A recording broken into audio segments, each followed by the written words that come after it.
La coordination nationale des brigades de veille a appris avec consternation les attaques terroristes de grande ampleur perpétrées récemment au Mali,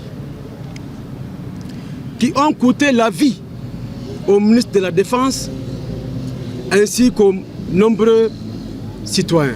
Nous sommes convaincus que ces attaques sont coordonnées et planifiées par les puissances étrangères, notamment la France, visant manifestement à déstabiliser les États de l'AES.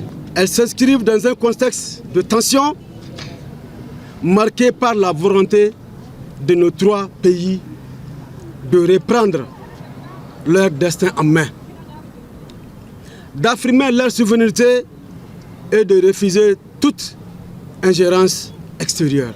La coordination des brigades de veille condamne avec la plus grande fermeté ces attaques lâchement perpétrées, ces actes barbares et inhumains qui portent atteinte aux valeurs fondamentales de paix et de souveraineté ne sauraient être tolérées et justifiées. La coordination nationale des brigades de veille exprime sa profonde solidarité au peuple, frères maliens, aux victimes, à leurs familles, ainsi qu'à tous ceux qui sont affectés par cette tragédie.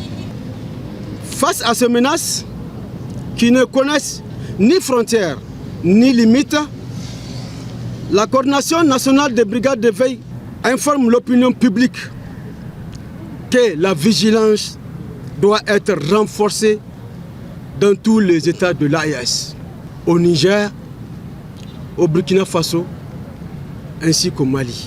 Nous retirons notre engagement à demeurer pleinement à notre mission de veille citoyenne et de préservation de la paix sociale et exhortons la population à renforcer la coopération avec les forces de défense et de sécurité. La coordination nationale des brigades de veille lance un appel aux autorités du CNSP afin de prendre toutes les dispositions nécessaires pour renforcer les mécanismes de partage de renseignements et doter nos forces de défense et de sécurité de matériel et d'équipements adéquats, afin de mieux défendre l'intégrité de notre pays. Nous appelons également nos autorités à la plus grande prudence dans leurs déplacements face aux défis actuels liés à l'insécurité persistante. Enfin, nous lançons un appel à l'ensemble de la population.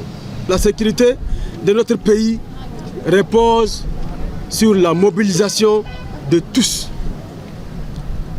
Elle constitue plus que jamais une responsabilité collective.